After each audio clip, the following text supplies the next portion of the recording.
Bueno, muy buenas tardes. No crean la mitad de lo que dijo Dairo. Primero que todo, mis felicitaciones a Supermen, porque las he visto crecer en el 2008. Parte de mi experticia en observar el comportamiento de los niños con un espectro autista ha sido el estar asesorando a Supermen. Si hay alguien a quien tengo que agradecerle lo que soy, lo que hago, además de mi familia, son a mis pacientes, que son mis inspiradores. Siempre he trabajado con pacientes crónicos. Yo soy una pediatra que desde un principio tuve claro que lo mío no era curar diarreas, curar otitis, faringoamigdalitis, y mucho menos poner vacunas. Ese no era mi negocio. Y decidí tomar ese camino de las enfermedades crónicas. Y de verdad, hoy estuve en Supermen, ha crecido brutalmente. Siento envidia de la buena, lástima que en Bogotá no haya a Supermen. Es una falencia que tengo con mis pacientes en Bogotá. A veces los mando acá, pues económicamente cuando pueden, ¿no? Pero realmente es una fortuna lo que viven en Bucaramanga y alrededor, todos los municipios, de tener a Supermen. Por lo tanto, yo pido un aplauso para todo el equipo de Supermen, la junta directiva, que es una luchadora titánica. Y yo simplemente soy aquí una invitada más. Vamos a hablar de un tema de realmente cuando uno habla de alimentación, y cuando yo fui estudiante de medicina me enseñaron que alimentar era comer los alimentos para crecer y desarrollarme, y a través de los años la situación ha cambiado muchísimo. En este momento, cuando uno habla de alimentación y nutrición, tiene que saber de genética. Hoy en día se habla de nutrición molecular, nutrigenómica, nutrigenética y epigenética. Yo no voy a hablar de nada de eso porque la idea no es como ser magistral en esto, pero yo sí quiero decir que si hay alguien que haga nutrición en este auditorio o tenga relación con la nutrición, tiene que hacer un curso de genética. Si no, no vamos a poder entender ni hacer bien las cosas.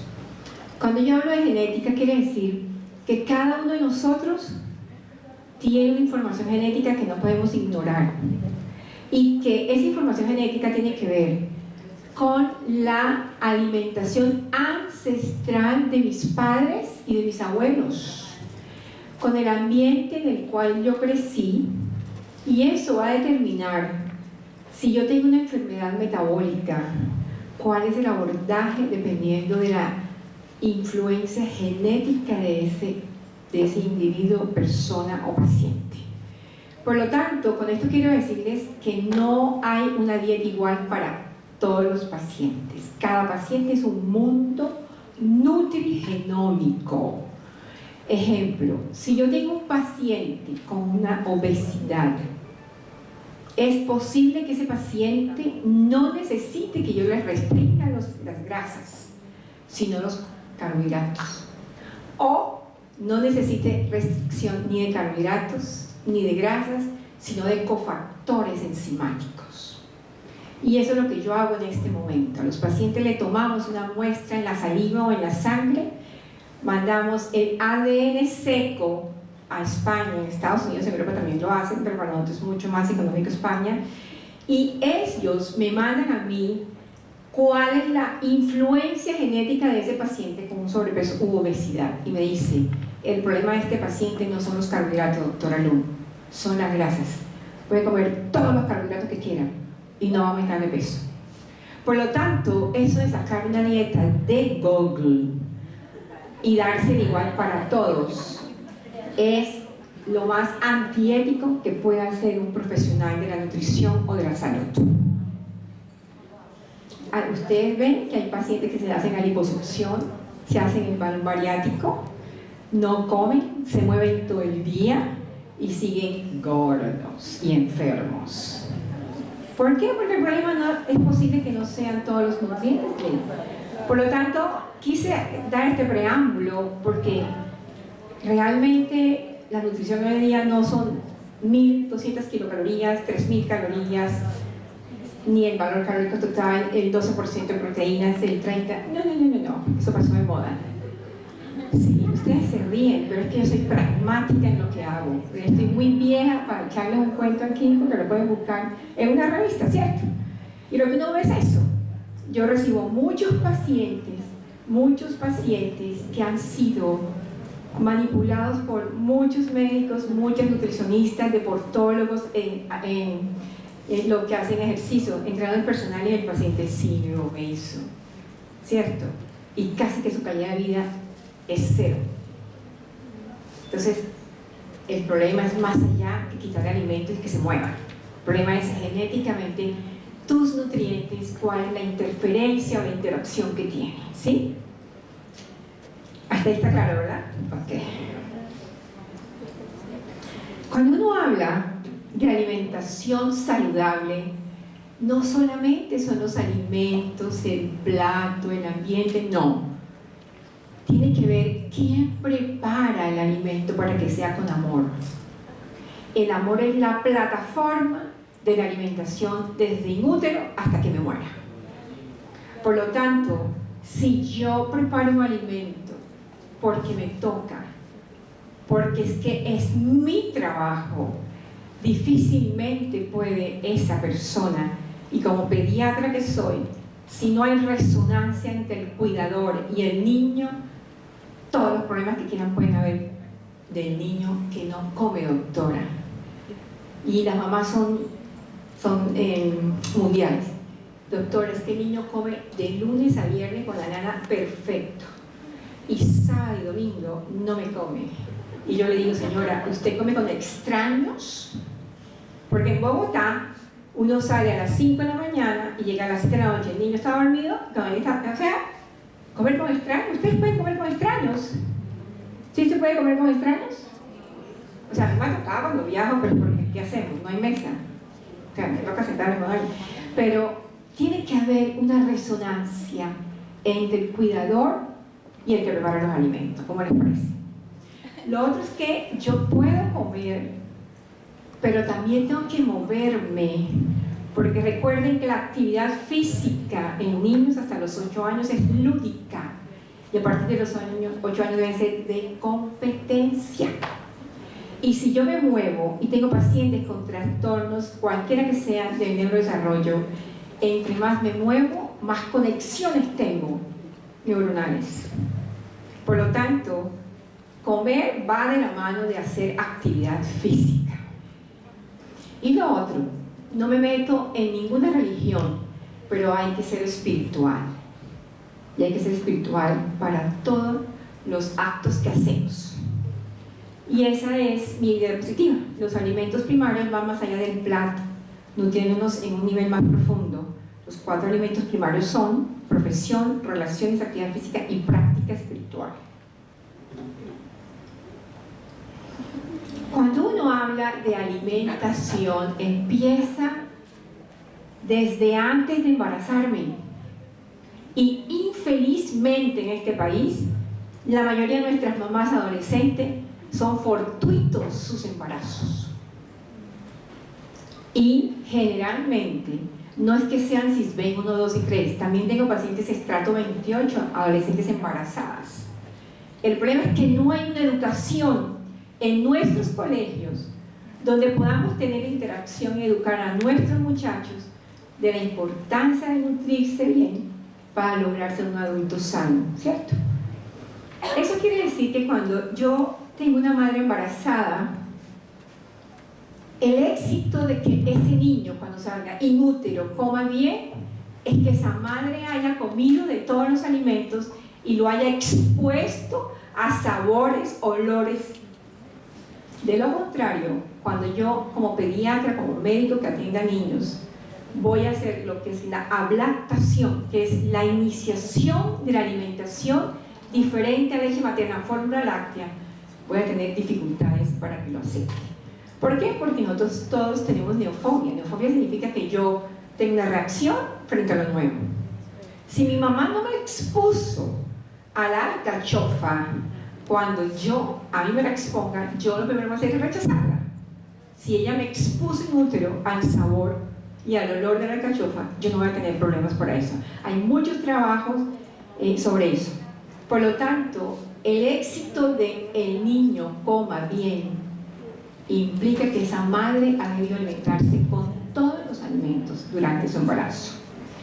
Por lo tanto, la primera relación del hombre y su alimento no es la boca, no es cuando sale del útero, es intrauterino a través de la placenta. Y si yo tengo ese proceso completo que es comer de todos los alimentos, ¿cierto? Tener claro cuál es la respuesta que yo tengo frente a la ingesta de ese alimento, no voy a tener ningún problema cuando yo empiece la complementaria en ese niño. Desde el vientre materno se garantizan condiciones de vida propicias en un ambiente de nutrientes, seguridad, protección y equilibrio. ¿Qué quiere decir eso? Que yo necesito que cuando el niño salga al exterior, sus 5 sentidos y su sistema propioceptivo y vestibular estén perfectos. ¿Y eso cómo lo logra? Pues que esa mamá estimule los 5 sentidos y toda la parte vestibular y la parte propioceptiva inútil. Por eso decimos, póngale a oír música, tóquele, háblele, cántele. Esa es la razón. Y eso todo tiene que ver con nutrición. Y una cosa que quiero, sabiendo que la doctora que me siga a hablar de una cantidad de cosas bien interesantes sobre la parte de derechos, yo quiero decirles a ustedes, desde el momento en que el niño la mórula está formado, ya podemos hablar que es un sujeto de derecho. Sujeto de derecho. Lo cual quiere decir que los adultos no podemos ser tiranos con los niños cuando queremos que coman. Y ese es el pilar por la cual yo hago mi consulta sobre el niño que no come. Ya les comenté la importancia del origen ancestral, ¿cierto? La experiencia sensorial inútil por el alimento. Viene grabado en la cabeza, en el cerebro de ese niño, lo que ha comido su madre y su padre. Por lo tanto, es un sujeto que está haciendo alimento, afecto y ambiente. Si esto no funciona, es muy difícil lograr que un niño pueda aceptar la alimentación complementaria. Hablar de alimentación implica que yo debo ser respetuosa con la cultura de la región, el afecto del ambiente familiar, sus creencias y todo lo que la región produzca. Y yo les digo esto porque a mí muchas veces me llegan fórmulas de médicos que dicen, hagan una compota de manzana chilena en un país donde es... Bueno, qué gusto ver con qué pena, son grandes amigos míos, no puedo dejar de serlo. Esa soy yo. Y uno dice, ¿cómo así que manzana chilena? Y es que las que producimos en Colombia no sirven, ¿o qué? Usted está en el bolsillo de esa mamá, jefe de hogar, que se va a las 4 de la mañana a ponerla a sufrir por una compota de manzana chilena. Y por eso soy enfática en que la región, siempre, todas las regiones del país producen cosas interesantes y deliciosas. Y eso implica que yo tenga claro que todos los alimentos en general tienen un proceso en donde se produce el alimento, los preparo, ¿cierto? Me nutren, pero también tengo que tener en cuenta el medio ambiente y el objetivo para es tener una comunidad sana. Por lo tanto, alimentar integra el proceso de obtener el alimento, la preparación, la digestión y la absorción. Quiero tocar un poco lo que es nutrición. El término nutrición se refiere a la ciencia que estudia la manera como el organismo utiliza las sustancias nutrientes de los alimentos para sustentar la función fisiológica normal y la salud en general. O sea que no solamente yo como para tener feliz a mi tálamo, yo como también para ser una persona sana, saludable, crecer, ¿cierto? Desarrollarme, llegar a ser un adulto sano, productivo y que pague impuestos. Y les digo esto porque en Colombia somos muy pocos los que pagamos impuestos, porque tenemos una gran cantidad de adultos con discapacidades que no pueden pagar impuestos. Los componentes de los alimentos que son utilizables por el organismo se conocen como nutrientes.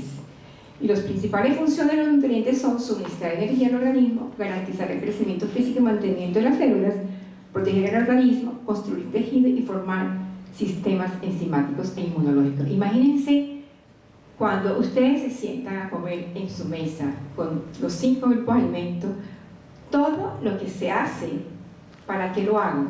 Y ninguno de nosotros aquí pensamos en eso, ninguno. Es un acto inconsciente comer, inconsciente. ¿Cuáles son esos nutrientes de los cuales se habla? Hay macro y micronutrientes. Los macronutrientes son las proteínas, las grasas y los carbohidratos. Los carbohidratos pueden ser refinados o complejos. ¿Qué es un carbohidrato complejo? Yuca, papa, racacha, plátano. Refinados, ¿cuáles son los refinados? Las harinas todas, ¿no? Maicena, avena molida y todas las harinas de leguminosas. Proteínas de origen animal y vegetal. Animal, todo animal, tenga patas o no tenga, es proteína animal. Y vegetal, todas las leguminosas. Y las grasas son de origen vegetal, ¿cierto? Y de origen animal, como la manteca. A ver, compártanme un chiste, porque a mí me parece interesante enriquecerme. Otros nutrientes fundamentales, yo diría que es el común denominador de nuestra alimentación, el agua. Que es un país donde la gente no tiene hábito de tomar agua. Fibra, no tenemos hábito tampoco de comer fibra.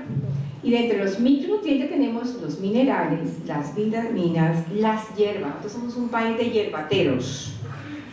Fitonutrientes y antioxidantes, ¿cierto? Que somos hierbateros. Aquí tengo una colega nutricionista. ¿Cuál es el objetivo de la alimentación? Pues que yo tenga un equilibrio entre lo que necesito para funcionar y lo que necesito para formar tejidos, organizar todo el sistema enzimático. Entonces definamos que es un alimento funcional. Son aquellos alimentos que, además de destacar por sus propiedades nutritivas, contienen ciertos elementos cuyo consumo dentro de una dieta equilibrada, quédense con el término, contribuyen a mantener y mejorar nuestro estado de salud y bienestar. Yo lo puedo lograr con alimentos naturales o, en su defecto, lo puedo tomar en forma farmacológica. Por lo tanto, tenemos 3 categorías de alimentos funcionales. Aquel que es natural. Un ejemplo de un alimento natural que sea funcional. Cuéntenme. ¿Natural? Cuéntenme. Bueno, la fruta que me da fibra, ¿verdad? Otro ejemplo. El banano me da potasio, ¿verdad? Entonces, espinaca. Ese es un cuento, ese cuento sí es chico y se lo voy a decir por qué. Imagínense que cuando se hizo el estudio de la espinaca, no, es que es interesante aprovechar porque todos hemos crecido que Popeye, porque la espinaca tiene hierro. Falso. Te voy a contar por qué. Cuando se hizo el estudio en Francia de los nutrientes que tenían los alimentos, el químico y el biólogo le dijo a la secretaria: espinaca tiene 3.6 miligramos de hierro, y ella copió 36 miligramos. De ahí sale la tira cómica de Popeye. Yo no sé si Oliva es tan bonita como decía, pero bueno, eso sí no sé. Entonces, la espinaca no es rica en hierro, pero tiene fibra. Y un error que voy a aprovechar aquí para decirlo: nunca se debe mezclar los vegetales verdes con nada que tenga leche, porque se forma un oxalato que impide la absorción del calcio de la leche y del hierro del vegetal verde. Y ese es un chisme, ¿verdad?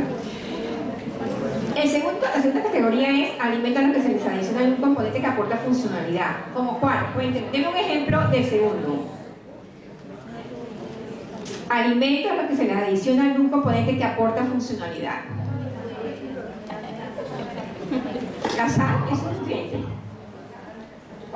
Las leches fortificadas, ¿cierto? Los huevos que le agregaron omega 3, no sé por qué, pero le agregaron, bueno. Ah, sí, y son horribles, pero bueno. Alimentos a los cuales se le ha sustraído un componente que puede afectar la salud. Ejemplo: las habas, si yo las horneo o las frito, se les quita todo lo que son bociógenos. ¿Está claro? Esas son 3 categorías. ¿Estuvo claro eso? ¿Sí? Ok, bueno. Entonces, definamos. todos los alimentos poseen propiedades positivas y o algunos efectos no deseables para la salud humana. Pero oigan esto, depende de dos factores: las características generales de ese alimento y bioquímicas del alimento y su efecto, o sea, lo que yo espero, el impacto de comerme ese alimento que me va a dar, dependiendo de la frecuencia de la ingesta y el estado de salud de quien lo ingiere. Y aquí me quiero detener: no satanicemos los alimentos. ¿Por qué dicen las hamburguesas de McDonald's son malas? A ver, no podemos satanizar los alimentos. El problema es que yo coma todos los días la hamburguesa de McDonald's, la malteada de McDonald's y el helado de 2.000 pesos de McDonald's. Ahí sí, pues, aumento de peso, se me altera el nivel de colesterol, en fin, pero no es que sea malo. Es que, por eso quise que tuvieran esto, depende de la frecuencia y de mi estado de salud. Ejemplo, si yo tengo una hemoglobina glicosilada en 6, ¿será que me puedo comer los smoothies de McDonald's? No, porque tiene 3.000 calorías a expensa de grasa animal y de azúcar refinado. Pero si se lo come un chico que nada 6 horas a la semana, cómaselo, disfrúteselo y hágale, mijito. ¿Está claro eso? Entonces, el problema no es el alimento, es tu condición de individuo el que te va a decir si lo puedes hacer o no. Entonces, ¿qué es alimentarse? Es aquella que, miren esa definición que me parece bien linda, aquella que no se limita a considerar los alimentos solo por sus carbohidratos, proteínas y grasas, sino que acerco el microscopio y observo cada uno de sus componentes, cualidades, propiedades y efectos sobre la salud. ¿Eso está claro? Ok. O sea que no hablar más mal de nada, de ningún alimento. Desde el punto de vista antropológico, también quiero recordar esto, evolutivo, el 99% de nuestros genes fueron formados antes de la agricultura, que empezó en Mesopotamia, hace algo más de 6.000 años. Y salvo algunas mutaciones puntuales, somos idénticos a nuestros antepasados, que eran cazadores. No existía el trigo, no existía McDonald's, no existía Pizza Hut. Entonces, ¿cuál es el problema? Es que en esa época se consumían vegetales, frutos secos, tallos blandos de germinación. Inclusive cuando empezaron a hacer caza, insectos, peces, mariscos y lo que cazaban, ¿cierto? Y una cosa importante que no hay que olvidar es que en la época de antes, los hombres solo comían cuando se casaban, lo cual quería decir que ellos hacían un gran desayuno que permitía que cuando cazaban y había comida, comían y no había posibilidades de yo guardar calorías y de engordarme. El hombre hoy en día es sedentario, ¿cierto? Entonces, con esto quiero decirles que ¿cómo así que nosotros ahora, en vez de comer productos de maíz, comemos productos de trigo, cuando nuestra información no está para yo digerir trigo, sino para comer maíz? Hemos transgredido la información ancestral de mi sistema digestivo. ¿Está claro? ¿Ah? Entonces, ¿de dónde sacamos comer croissant? Baguette francesa. Si es que a mí la información que tengo es de comer arepa, envuelto, mazorca, ¿sí o no? Plátano. Entonces, déjenme hablar. yo sé que están felices, pero bueno, porque tengo una doctora que tiene que viajar, no, que tiene que recibir el tiempo. Entonces, fíjense que desde entonces ya tenemos problemas, porque hemos alterado la información genética de nuestros alimentos. Y también una cosa importante, también depende de la situación geográfica, el clima y la temporada. Veamos qué son nutracéuticos. Se llaman fitoquímicos y están en todos los alimentos. Ejemplo, bifidobacterias, lactobacilos están donde, yogur y kumis, ¿verdad? En los quesos. Sulfidos alílicos en el ajo, pero ojo, el ajo debe ser añejado. Ese hábito de comer ajo natural, quítenselo, que hace mucho daño es proinflamatorio. Tienen que consumir ajo añejado, que es el que tiene todas las propiedades. Y añejado significa comprarlo bajo un proceso industrial de más de 9 meses. En Colombia no hay. Los omega 3 y omega 6, no tengo nada más que ver. Los carotenoides son antioxidantes. La cúrcuma, un antiinflamatorio maravilloso. Nosotros en la carne infantil usamos en pacientes que tienen patología aguda intestinal. Y en los quemados hay que usar altas dosis. Simón Bolívar usa mucha cúrcuma en cápsulas de 50 miligramos. Pero nosotros podemos usarla en el arroz, en la sopa, la podemos comprar. Pero ojo, ninguna especie hecha en Colombia, porque todas están con cal polomexana. O sea, increíble la falta de ética de la industria alimentaria en nuestro país. No digo todas, pero eso pasa. Para poder consumir especies tiene que ser de la India o de la China. Pero hay que pagar un poquito más, pero tenemos la certeza, ¿sí? Licopenos, que tienen que ver con el tomate. Recuerden que el licopeno es muy importante para minimizar el riesgo de cáncer de próstata. Está en el tomate rojo, pero tocaría comernos una caja de tomate para poder lograr la dosis. Por eso, por ejemplo, el licopeno se vende en cápsulas. Los oligosacáridos, que están en la leche materna, ustedes saben que son unos probióticos importantes. Y los polifenoles, que están en todo lo que es uva. Es decir, todos los alimentos tienen una parte de nutracéutico. ¿Por qué es importante la nutrición? Pues preserva la masa muscular, o sea, produce tejido magro, mantiene niveles adecuados de vitaminas y minerales, mantiene la función inmune, la vamos a ver por qué, termorregula, asegura aporte calórico, y el que yo no tenga el aporte que necesito dependiendo del ciclo vital, voy a tener malnutrición en cualquiera de los extremos. Grupos de alimentos, solamente para que miren, no lo voy a leer: cereales, raíces, tubérculos y plátanos, hacen parte de los carbohidratos, y las hortalizas y verduras. Frutas, tenemos todas las frutas en este país, 365 días al año hay frutas. Sin embargo, la encuesta en CIN de 2010 dice que los colombianos no comemos ni frutas, ni verduras, ni leche, ni carne. O sea, el capital humano nuestro, bastante interrogado. Dentro de las proteínas tenemos las carnes, los huevos, y hay una cosa interesante, es que nosotros somos muy buenos consumidores de leguminosas. Entonces, lo que son frijoles, lentejas, arveja seca y garbanzo, si nosotros lo comemos con arroz, optimizamos los aminoácidos limitantes de la proteína vegetal. Y esa es la razón por la cual los paisas son lo que son, porque comen triptófano 24 horas a través de la arepa, peto 24 horas, mondongo, proteína animal, guste o no guste, el olor es proteína, ¿cierto? Y fuera de eso comen frijoles con arroz. Entonces, la razón de estar los paisas no solamente porque los alcaldes, no, es que el substrato, el capital humano de los paisas tiene ancestros excelentes. ¿Sí? Sin querer, pues, ofenderlos a ustedes, ni a mí, ni a los de Barranquilla, ni a los cubanos, nada de esas cosas, pero esa es la razón. Es para que vean a esos paisas si les va bien porque tienen buenos gobernadores. No, es el capital humano que tienen los paisas el que nos lleva a donde están.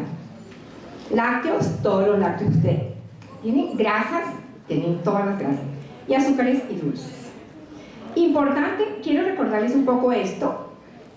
Después de que yo ingiero mis alimentos, tengo que tener una estructura de la boca al ano perfecta para poder digerir y absorber los nutrientes. Cualquier alteración que tenga de aquí hasta acá va a producirme a mí trastorno de digestión y de absorción de nutrientes. Por lo tanto, es fundamental que yo tenga claro como profesional de la salud que cuando voy a darle recomendaciones nutricionales a mi paciente, debe tener su estructura anatómica y fisiológica completa e idónea. Esto lo paso rápido porque eso está en cualquier documento. Dios mío, está muy sensible esto. Es cómo es importante que tengamos claro que dependiendo del ciclo vital en la que yo estoy, el paciente requiere unas condiciones, unas preparaciones y unas porciones. Entonces, yo siempre que una mamá me dice, doctor, es que el niño no come, en la segunda consulta debe llevarme un video de 30 segundos y yo tengo para escribir un libro de lo que yo veo con estas mamás. O sea, ellas dan unas porciones que ni ellas se las comen, ¿verdad? ¿O no? Y unas presentaciones que ni mi perro que come concentrado se los come. Entonces dice uno, bueno, sujeto de derecho, ¿qué hacemos con usted, mamá? O abuela. ¿Será que el niño no come porque no quiere? La mayoría, el 99% que tiene una colega, es que el cuidador no tiene ni la instrucción ni el conocimiento y a veces no les gusta manejar niños. Pero esa es la única fuente de trabajo que tiene y ahí sí la cosa de trabajo. Esto se los paso rápido, pero sencillamente vean que es muy difícil hablar de nutrición y no hablar de porciones, ¿verdad? A nosotros.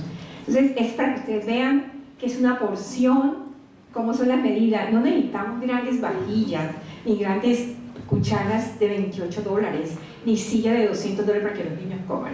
Los niños hoy en día, el último protocolo dice, pónganlo en el sol y que coman con la mano. Así que esas cucharas marca marrón de $28 out. Y las sillas para comer de $200 no, tienen que comer las que uno compra en la plaza de mercado de madera. Esas son las que sirven. Mi profesora de integración sensorial, que vive en California, colombiana, lleva 30 años allá, me dice, mire, la mejor silla para que un lactante empiece a comer son las de madera de Colombia, ¿cómo les parece? Y las mías llegaban al consultorio con la silla de $200, y digo, señora, véndala, regálela, pero no me sirve. Esas son las porciones, pues, que era como para, es muy fácil, ¿no? Tener unas recomendaciones, eso no es nada difícil. ¿Cómo disfruto yo de una alimentación? Pues que sea completa, eficiente, saludable, adecuada, versátil. Yo tengo videos en donde hay 2 colores solamente en el plato de ese niño: arroz y carne frita. Y el jugo de guayaba por allá rosadito pálido. O sea, jugo con sabor, color, pero no tiene nutrientes. Y quiero contarles, los jugos están out. No jugos ni el lactante ni el de tercera edad. Ni pulpas. Hoy en día son batidos con frutas y verduras sin colar. O la fruta entera. Porque estamos con una alta prevalencia de cáncer de colon, de divertículos en Colombia. Gente joven se está muriendo de este colon porque no consumimos fibra. Por lo tanto, el último de este año que lo presentamos en Cartagena en el Congreso de Pediatría, 0 jugos todo el mundo. Agua o batidos, que en inglés se dice smoothie. Entonces ahora pues batidos o smoothie o cosecha. Y si ustedes quieren les cuento de cosecha, las pillé usando pulpa. O sea, 10.000 pesos por un batido con pulpa es una estafa, pero más tonto que lo paga. Pero quiero decirles, ¿sí? Recomendaciones, pues ustedes saben que tenemos que comer de todos los 5 grupos de alimentos que ya les dije. ¿Y qué es una alimentación saludable? Promover hábitos alimentarios desde la inútero, prevenir los problemas de nutrición y salud relacionados con el exceso o el déficit, apoyar la labor educativa a través de mensajes contenidos en las guías alimentarias que existen en Colombia, presentar en forma clara y práctica el concepto de variedad, proporcionalidad y balance en el consumo de alimentos, traducir la cantidad de alimentos en las recomendaciones de calorías y nutrientes para cada grupo, o sea, ciclo vital, y aportar una herramienta didáctica para inducir a nivel familiar y comunitario cómo deben ser los hábitos y las costumbres alimentarias. Importante durante todo el ciclo vital, pero difieren de acuerdo a la etapa de la vida. No es lo mismo alimentar a un niño preescolar que un escolar, y mucho menos si el escolar es deportista. Entonces, tenemos un problema en Colombia, que desde los 4 años la mamá quiere que sea Falcao, James, La Pajón. Pero ¿de dónde si lo que le das de comer alcanza apenas para que crezca? Y si la pones a moverse, va a estar en déficit como los colombianos, gastan más de lo que ganan, señora.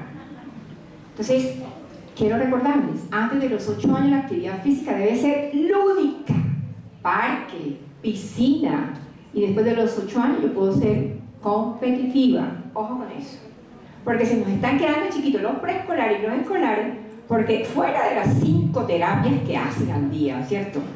8 horas de colegio, otras 5 horas de terapia, y fuera de eso el niño tiene que jugar tenis porque quiere que sea un Nadal. Entonces le digo, señora, ¿y a qué hora tiene infancia este muchacho, señora? Cuénteme. Ustedes se ríen, pero es la realidad que yo vivo en mi consultorio. Yo tengo 2 hijos de 36 y 35 años. No soy abuela. Pero uno tiene que cumplir con esa función para lograr que los hijos sean adultos sanos, productivos, inteligentes y que paguen sus impuestos. No, es que estamos, ¿sí o no? O sea, estamos llevados a los que pagamos impuestos. Mejor rendimiento académico laboral, mejor calidad de vida, disminuir el riesgo de enfermedades crónicas y ser felices, por favor. Apostémosle que nuestros niños lleguen a ser adultos felices.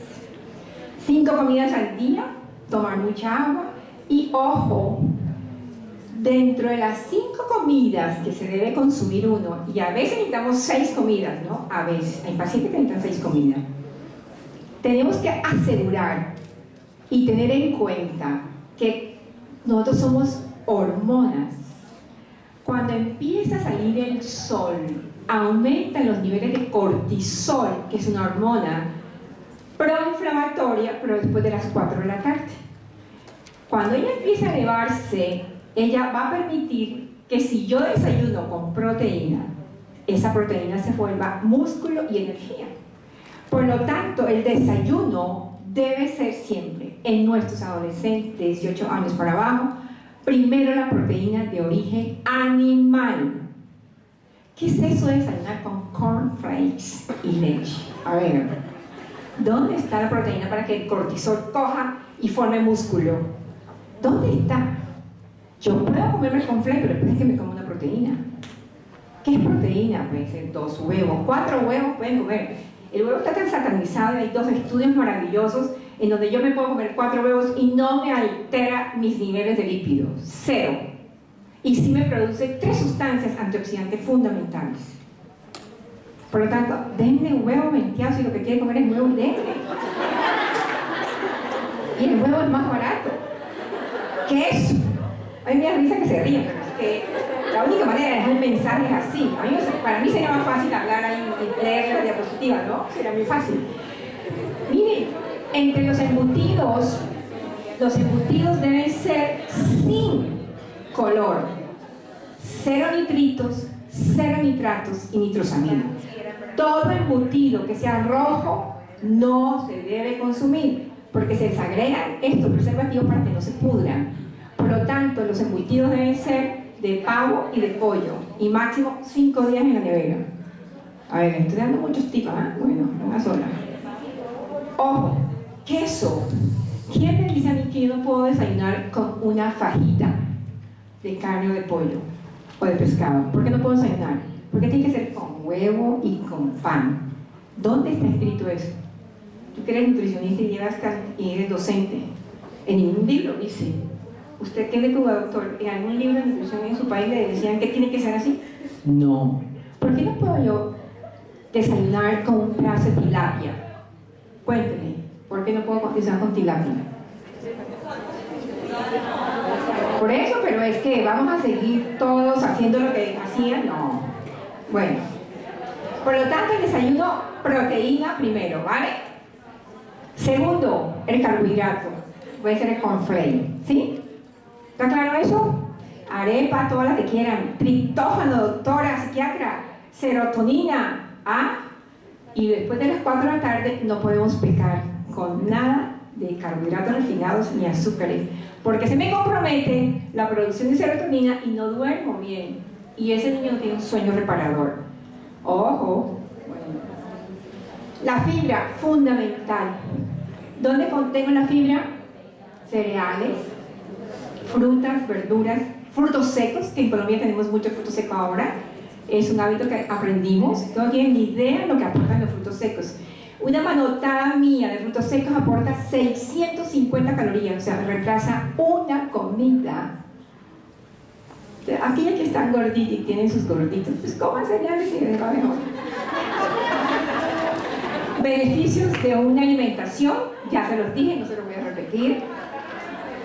Tips para preparar los alimentos, yo no voy a leerles esto.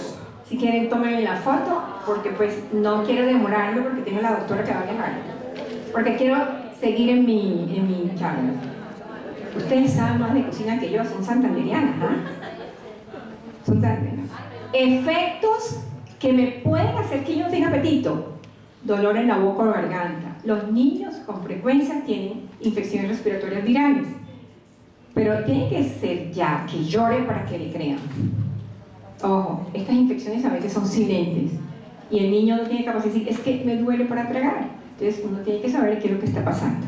Resequedad en la boca. Hoy en día, como todos tienen alergia, están bombardeados con desloratadina día, noche y 365. La desloratadina tiene unos efectos maravillosos antialérgicos, pero produce resequedad de la boca.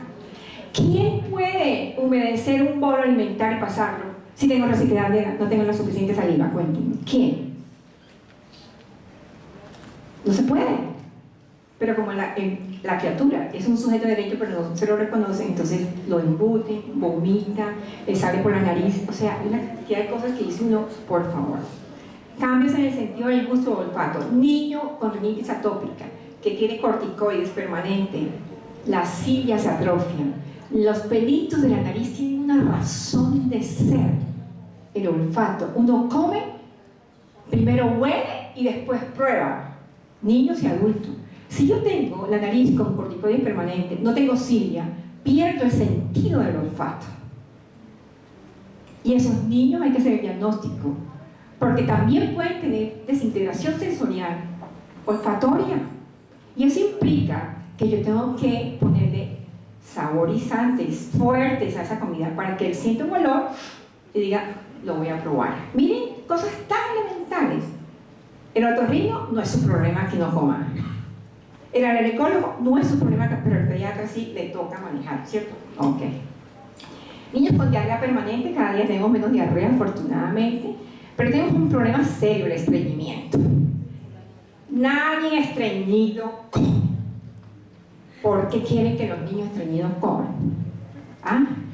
¿Y quién dijo que el hábito funcional debe ser todos los días? Mi hábito puede ser cada 2 días. Y yo sí quiero dejarles una inquietud.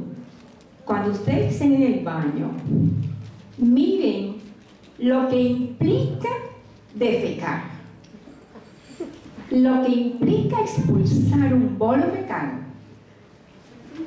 implica toda una serie de contracciones, de una relación entre los músculos abdominales, relajar el ano y hacer la expulsión.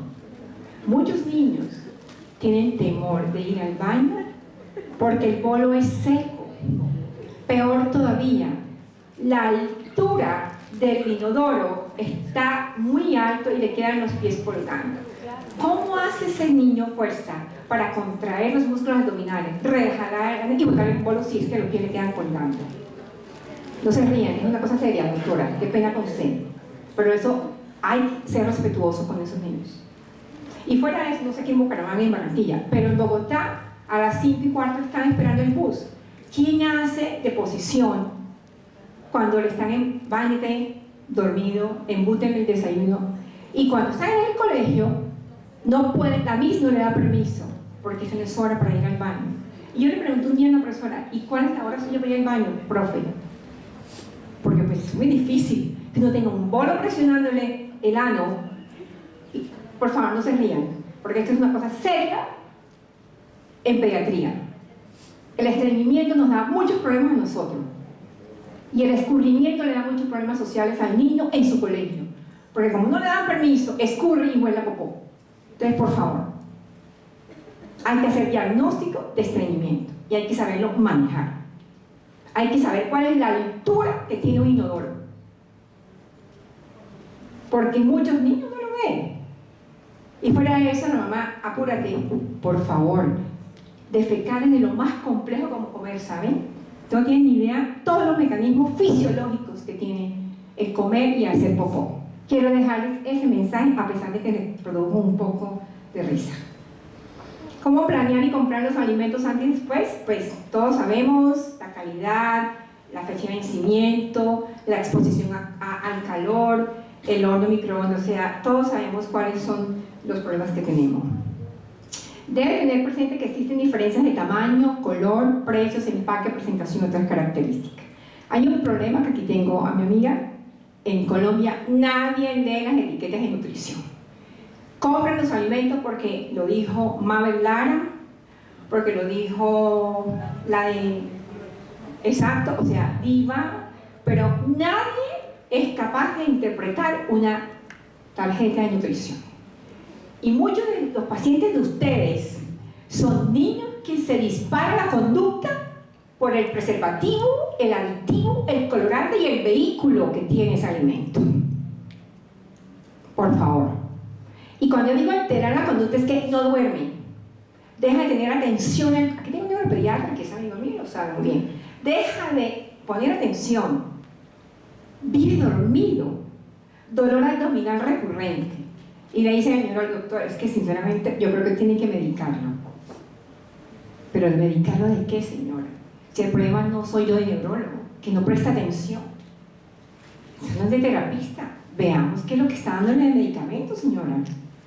Y esa es la reflexión que ustedes, terapistas, psicólogas y todas las que estén aquí, antes de iniciar una terapia, si el médico no les dice que toma ese niño de medicamento y de suplemento, tienen que hacer una historia alimentaria obligatoria.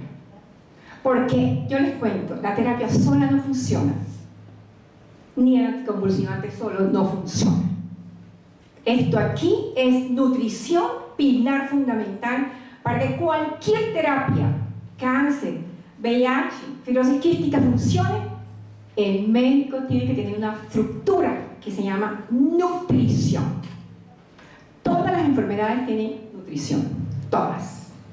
Y todos los seres humanos tenemos nutrición. Por lo tanto, es importante que ustedes tengan en cuenta lo de leer la etiqueta nutricional. Esto es lo que nunca lo leen.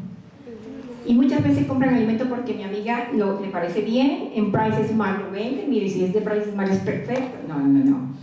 Ojo con ese tipo de adicciones que estamos teniendo nosotros con los alimentos. Lo de las calorías, pues no me quiero detener en esto porque quiero seguir en adelante. Esta es una pirámide y mire que lo que más me interesa es el nombre. Pirámide de alimentos, deporte y emociones. Existe el eje cerebro-intestinal. Yo soy anímicamente lo que soy por lo que como. Ojo, hoy en día nuestros adolescentes, la doctora psiquiatra está aquí, depresión, suicidio, tiene un origen que es la flora intestinal, la microbiota intestinal.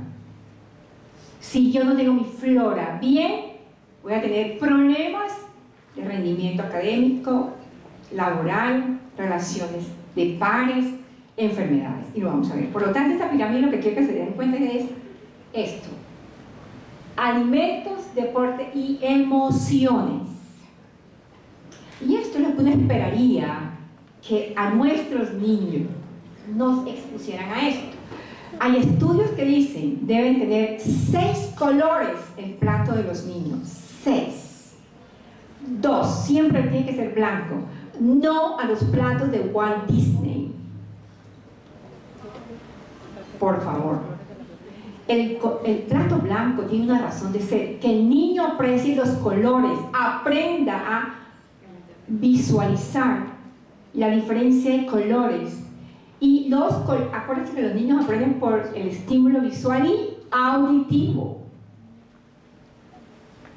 Y lo otro es que las texturas de esto deben ser en forma de julianas o trozos grandes para que ellos puedan cogerlo con la mano.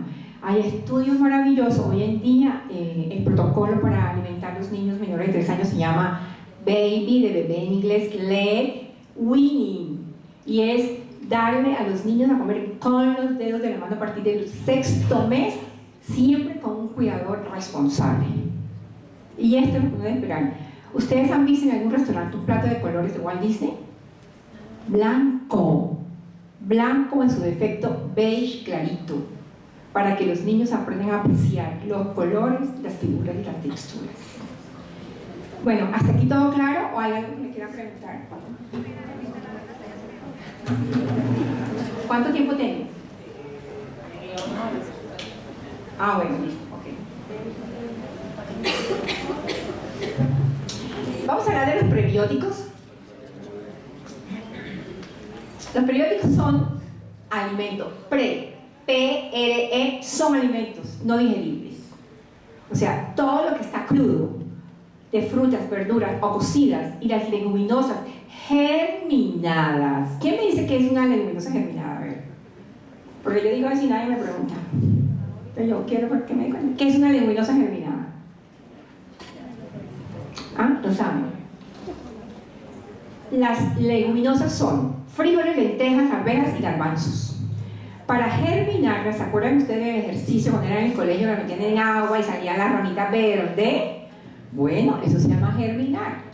Germinar en leguminosas implica que yo disminuyo e hidrato la celulosa, que es la fibra que tienen las leguminosas. Y eso minimiza la flatulencia, la intolerancia y mejora la absorción. Para germinar implican 2 días metidos en agua y al segundo día es cuando se pueden cocinar. Y si a esto le quieren agregar menos intolerancia, debe agregarse siempre una pizca de bicarbonato que va a permitir que no produzca intolerancia. Entonces, los prebióticos hacen parte de esos alimentos y tienen que llegar al colon proximal para que produzca una sustancia que se llaman ácidos grasos de cadena corta, que son fundamentales para el cerebro. Ya les voy a contar. Entonces, dentro de los prebióticos tengo cebollas, alcachofa, todas las raíces, ajo, jengibre, cilantro, chicoria, banano, trigo, centeno. Todos ellos son prebióticos y si ustedes ven dentro del trigo tenemos todas las leguminosas, ¿verdad? ¿Cuáles son los beneficios? Ayudan a prevenir el estreñimiento, favorece el perfil lipídico, soporta el sistema inmune, disminuye el riesgo de cáncer de colon, diverticulitis, diverticulosis, mejora la tolerancia a la glucosa, reduce la atrofia de la mucosa intestinal y tiene una cosa estupenda que favorece la presencia de bifidobacterios y lactobacilos y disminuye el pH colónico. Yo debo tener en mi colon proximal un pH de 5.6. Si lo tengo alcalino ya tengo problemas, ¿sí? Definamos que son probióticos, PRO, son microorganismos vivos que tienen un plus, que es que son benéficos para la salud del huésped. ¿Cuáles son las funciones de los probióticos? Eliminan toxinas y sustancias que no necesita la microbiota, se asocian a un sistema intestinal saludable, reducen el riesgo de diarrea por rotavirus y de diarrea asociada al uso de antibióticos y benefician la función intestinal y la digestión. Los probióticos no son nuevos, tienen 101 años de estudio. El profesor Metchikov hace 100 años cumplió de haber descubierto que habían unos obreros que en pleno invierno, a pesar de estar a menos 40 grados, sus trabajadores de la empresa no se enfermaban con gripa ni neumonías. Y hizo todo, investigó, y esto lo que tomaban eran yogur y cubis. Y ahí empezamos a hablar de la importancia de los probióticos y de la microbiota. Entonces ese es el gran eje cerebrointestinal que tengo aquí, Nico. Que muchas veces el neurólogo, es porque tiene una nutricionista de vecina y de pareja, pero el neurólogo no se detiene a ver qué come su paciente. Es así lo único. Normalmente no lo hacen. ¿Cierto? Sería interesante que ese neurólogo le dijera: mire, necesito una encuesta alimentaria, porque el eje cerebro-intestinal es una realidad. Y muchas veces el neurólogo seguramente no medicaría o daría otras recomendaciones si descubre que este paciente tiene una dieta que puede ser disparadora del comportamiento. Y se minimizarían las terapias seguramente. Mire, niños con terapia, por lo menos en Bogotá, es un camello. Las distancias, en diferentes sitios, o sea, no es fácil. Por lo tanto, yo quiero decirles aquí en esta imagen, tenemos, cuando yo tengo un eje que me tiene mi tálamo feliz, que lo que como me hace disfrutar, no solamente de lo que como, sino del medio ambiente, de las relaciones, de la actividad. Quiere decir que mi microbiota está sana. ¿Por qué? Porque la microbiota es todo lo que es el intestino, y la microbiota como tal empieza en el colon proximal, que es donde deben llegar todas las frutas, verduras, sin digerir, para que sean el sustrato de los ácidos grasos de cadena corta. Y vamos a mirar, si yo tengo todo esto bien, yo no tengo ningún problema ni en el sueño, ni en el comportamiento, ni en mi temperamento. Pero cuando yo tengo alterada mi microbiota, yo voy a tener alteración del comportamiento, de mi aprendizaje, de mis emociones, de mi umbral sensitivo, y voy a tener una liberación de células proinflamatorias que me van a dar enfermedad. Y si yo tengo la microbiota alterada, que se llama disbiosis, o en inglés leaky gut, va a hacer que yo tenga alteraciones en todos mis ambientes. Y esto es para que no se les olvide de aquí en adelante con sus pacientes, que si mi paciente usted cree que tiene una manifestación porque es aquí, el problema es acá. ¿Sí ven esa imagen divina? No pueden de ahora en adelante pensar que el cerebro es una cosa y el intestino otra. Están conectados. Entonces hay que hacer historia alimentaria en sus pacientes. De lo contrario, no van a poder tener impacto en lo que hacen. Entonces vamos a hablar de la microbiota y de su sistema inmunológico. Entonces, ¿qué es microbiota? Es el grupo de microorganismos, bacterias presentes en un ambiente definido como el tracto gastrointestinal. ¿Qué es el microbioma? Es el estudio de los genes. En el 2010, Nature, la revista Nature, publicó el estudio del genoma de todas las bacterias, virus del intestino. Eso se llama programa MetaHit, ¿sí? Y en la metagenómica es el estudio del contenido genético y los atributos funcionales que tiene el microbioma. Entonces, miren lo interesante. Miren esto. ¿Cuántos millones tenemos de microbiota? Miren, es 10% de las células mías, nada más tengo 10% de las células son humanas. Y 10.000 millones es la microbiota, es lo que tengo en el intestino yo.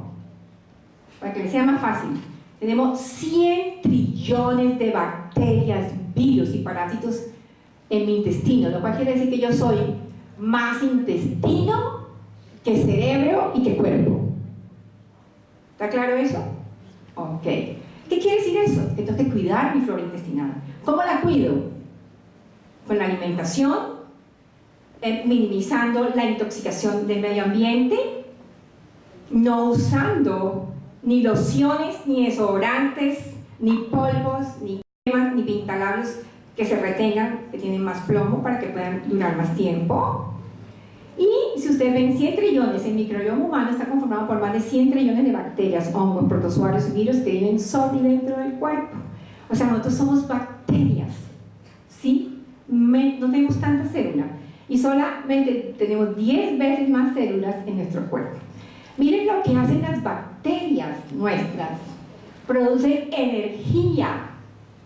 Y si yo tengo alterada mi microbiota, no voy a poder producir la energía que necesito para funcionar, crecer y pensar. Producen vitamina del complejo B y vitamina K. La vitamina del complejo B son los cofactores de todas las reacciones enzimáticas del metabolismo nuestro. Regulan el sistema inmune. Si mi microbiota está enferma, yo estoy enferma. Y sucede que hoy en día hemos logrado que no hayan infecciones severas, pero nos estamos llenando de enfermedades autoinmunes. Doctor Nicolás, yo creo que sí vale la pena al final pues, que tú hicieras esos comentarios, pues es parte de tu trabajo.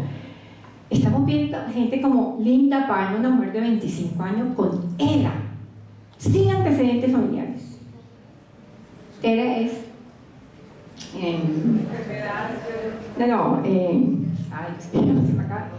esclerosis lateral amiotrófica.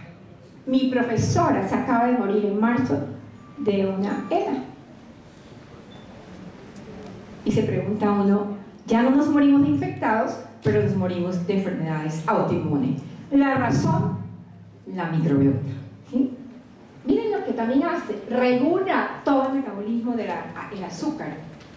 O sea, si yo tengo hemoglobina hidroxilada alterada, si tengo intolerancia a la glucosa, Si tengo problemas de colesterol, es que yo tengo problemas con mi microbiota.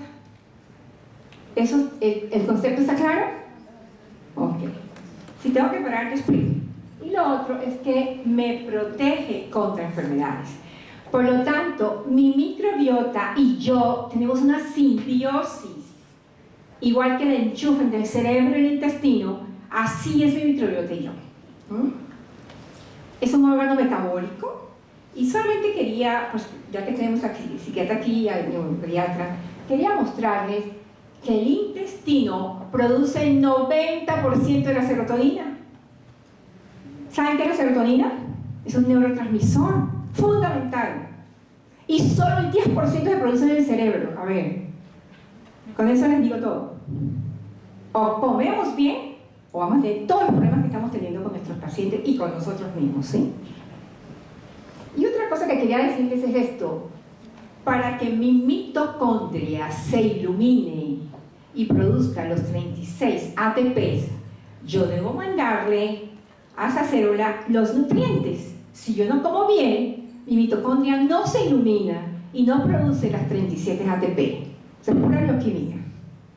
Entonces, cuando yo digo, me siento cansada, no duermo bien, ojo, que mi niño no rinde, mi niño no duerme, se levanta cansado, ojo, que le estás dando de comer. Así de sencillo es la situación. Entonces, la microbiota no te podemos decir que es un comensal, es mutualista, es un parásito, pero la verdad es que es un órgano metabólico. Esta imagen es para decirles a ustedes que anteriormente se decía que uno nacía aséptico de bacterias. Falso. Nosotros in utero ya tenemos las bacterias con nosotros en el intestino, pero solo cuando pasa el canal del parto, la cesárea, se coloniza el intestino. Y eso quiere decir que cuando yo nazco por vía vaginal, tengo un sello de seguridad inmunológico. Cuando yo nazco por vía cesárea, tengo la flora intestinal del cirujano, de la sala de cirugía, de la instrumentadora y no la de mi mamá. Ese es el grave problema de nacer por la cesárea. Y es el mismo riesgo de infecciones, asma, rinitis y una cantidad de problemas que tenemos. Y esto es para mostrarle que la mayor cantidad de bacterias las tengo en el colon proximal, 10 a la 10, 10 a la 12. Esa es la razón cuando a uno lo visitan con un probiótico, si tiene menos de 10 a las 7, no me sirve, porque yo necesito que llegue aquí mínimo 10 a las 10. Fíjense que en el estómago tengo pocos bacterias, ¿verdad? En el yeyuno tengo, pero tengo menos que en el colon. Y todo lo que yo coma de frutas y verduras debe llegar ahí intacto para que produzca los ácidos grasos de cadena corta.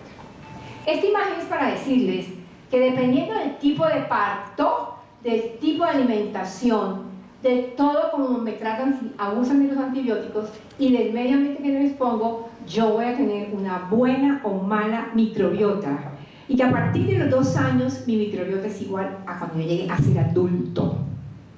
Por lo tanto, los primeros 2 años son fundamentales en la alimentación de los niños.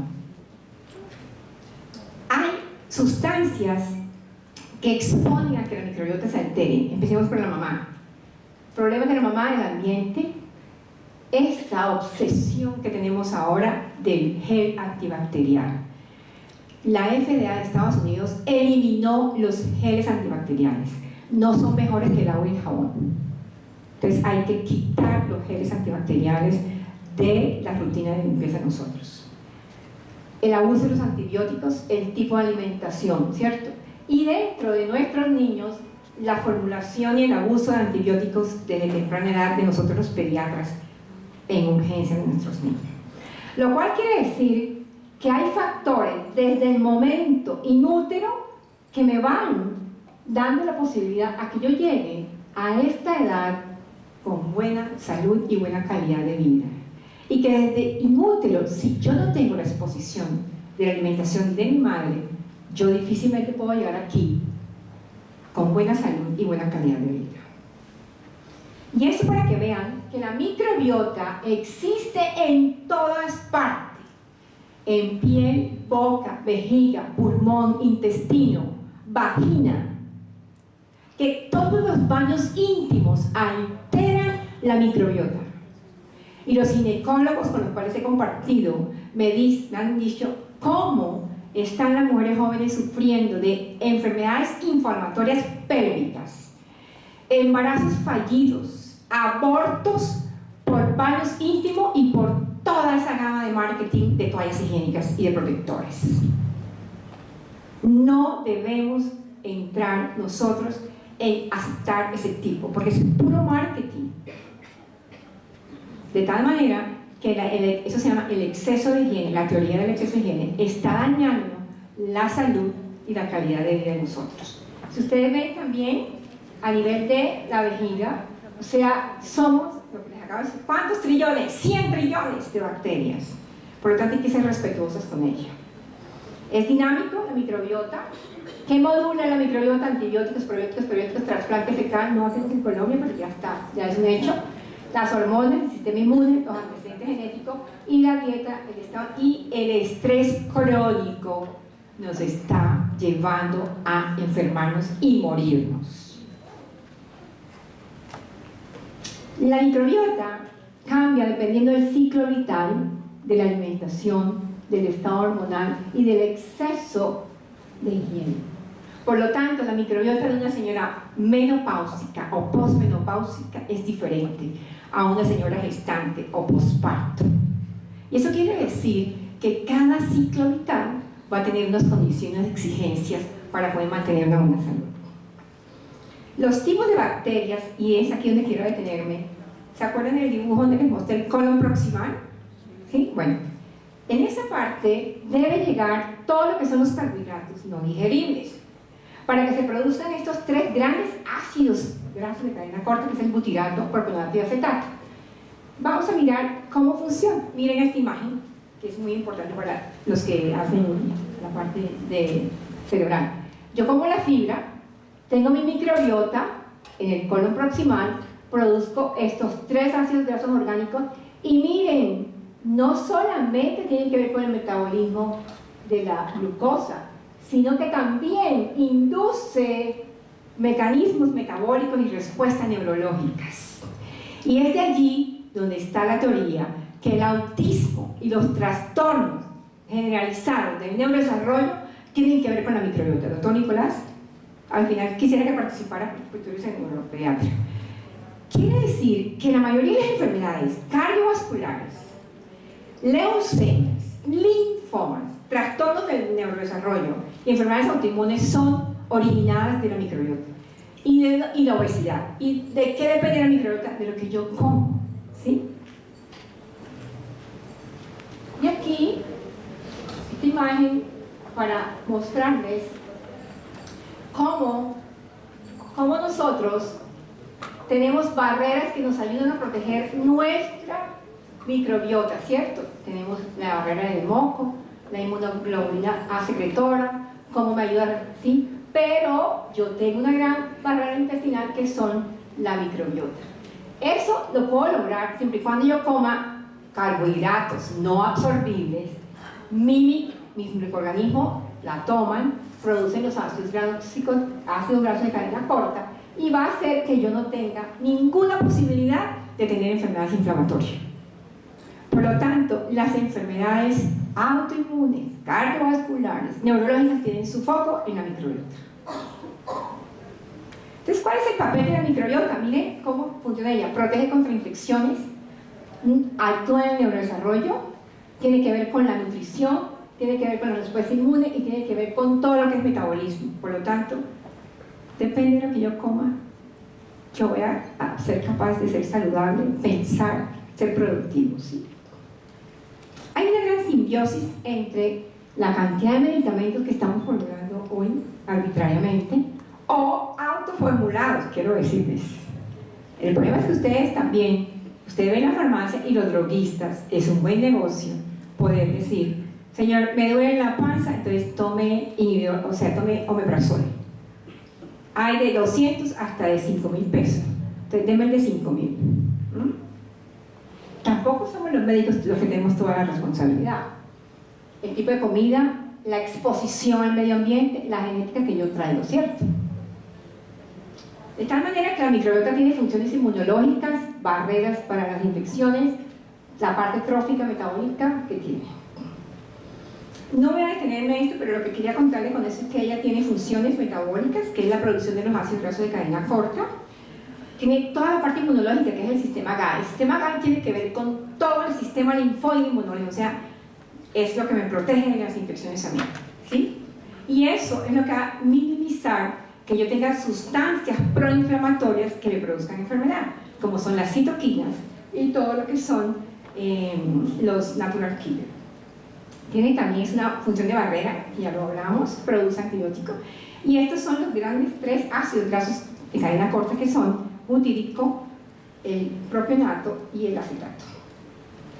Esto para decirles que hay 3 grandes pilares que ustedes, como para que se lleven esta imagen, primero, la alimentación que tenga los macronutrientes, los micronutrientes, los aditivos funcionales, que yo tenga en cuenta cuáles son esos factores que me hacen que mi alimento no tenga la posibilidad de ser saludable y que yo debo consumir alimentos que no se digieran.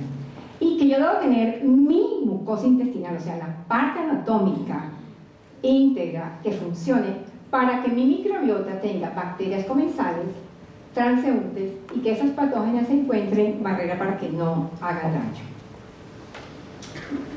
Creo que esto realmente era como demasiado chisme para ustedes. Entonces, aquí tenemos cómo la leche materna a través de sus oligosacáridos, que ustedes van a ver en las fórmulas lácteas, dicen FOS y GOS.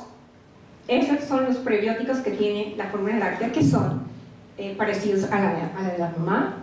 Promueve el crecimiento de bacterias buenas, ¿cierto? Cómo no consumir alimentos, por ejemplo, en los niños que tienen trastorno de neurodesarrollo, llámese cualquier diagnóstico en ese espectro, son niños que no deben consumir alimentos como duraznos, uvas de ningún color, ninguno de los alimentos como la manzana y la pera de ninguno de los 2 colores, porque tiene polifenoles que va a alterar, son alimentos FODMAPs que van a alterar la microbiota.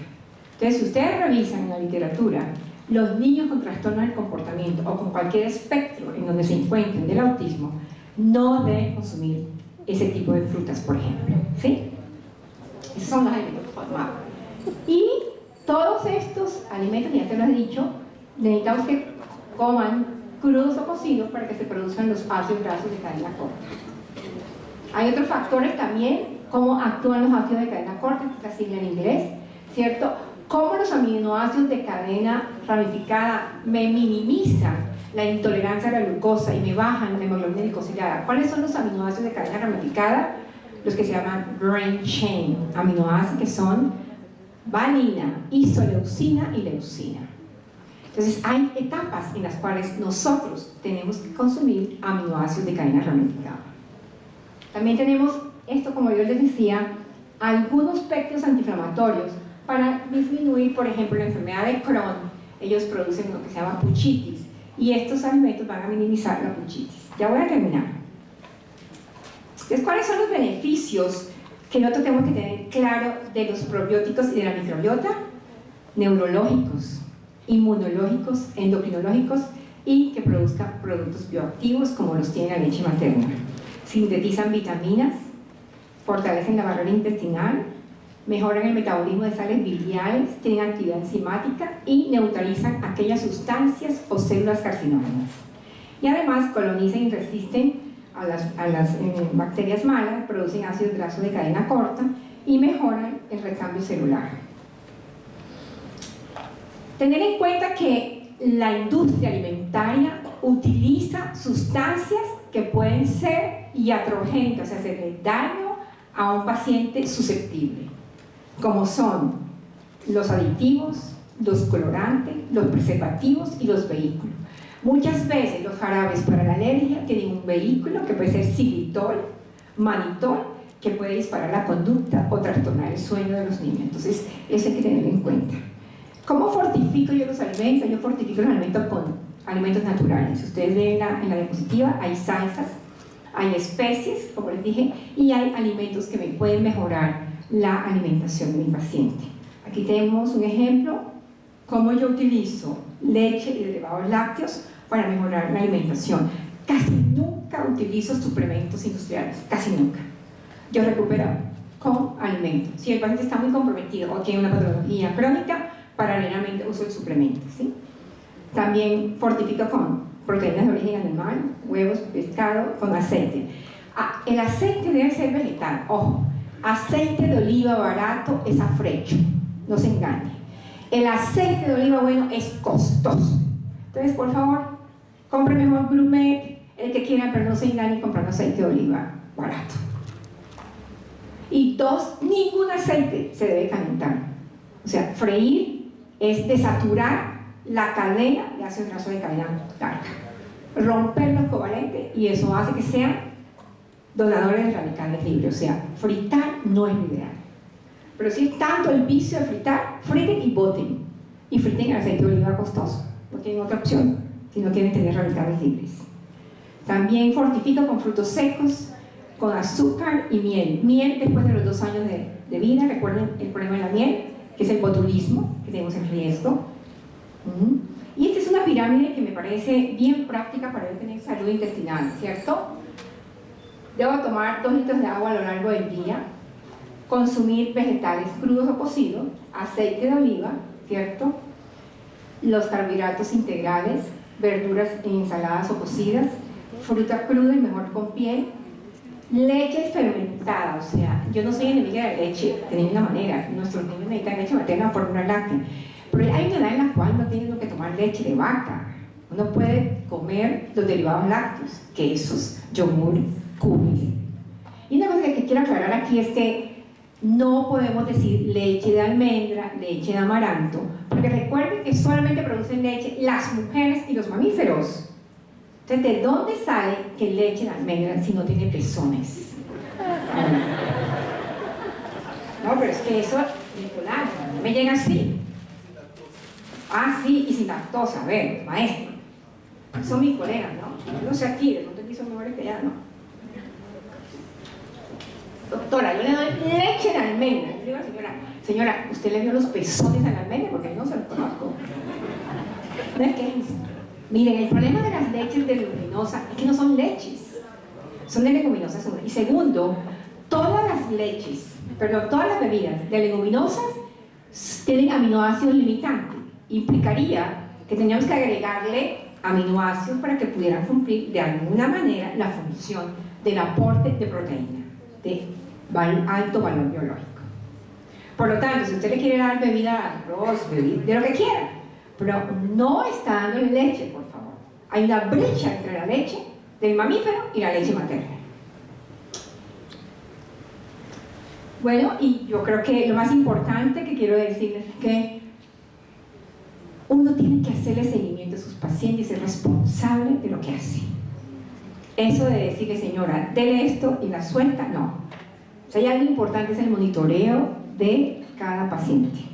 Y para cerrar, quiero que lean esto y que busquen a esta psicóloga norteamericana, bien interesante. Ella dice lo siguiente, ella tiene un video sobre esto. Dice, la mayoría de los niños oyen lo que dices, algunos niños incluso hacen lo que dicen, pero todos los niños hacen lo que haces. Y con eso quiero terminar, porque lamentablemente en el colegio le dan buenos hábitos alimentarios a los niños, de lunes a viernes. Y el sábado y domingo, los padres son disruptores de los buenos hábitos de ese niño. Comen en el cuarto, viendo televisión, gaseosa, es decir, realmente nosotros los profesionales de salud no podemos hacer más allá de lo que nos compete. Los médicos tenemos la responsabilidad de examinarse, que no sé qué tratar, pero ya nosotros, de ir a ver si le dan el medicamento, si le dan el alimento, muy difícil, realmente. Y si esto no está equilibrado, a ustedes no les va a funcionar la terapia que hagan, con todo el respeto que se merecen. Y una cosa que quiero terminar es, nosotros no hacemos milagros los profesionales de la salud, ni por un vale, ni por la plata de paciente particular. Yo tengo claro mi rol, por lo tanto hay que involucrar a los cuidadores a que hagan parte de la terapia o del tratamiento de nosotros. Muchas gracias.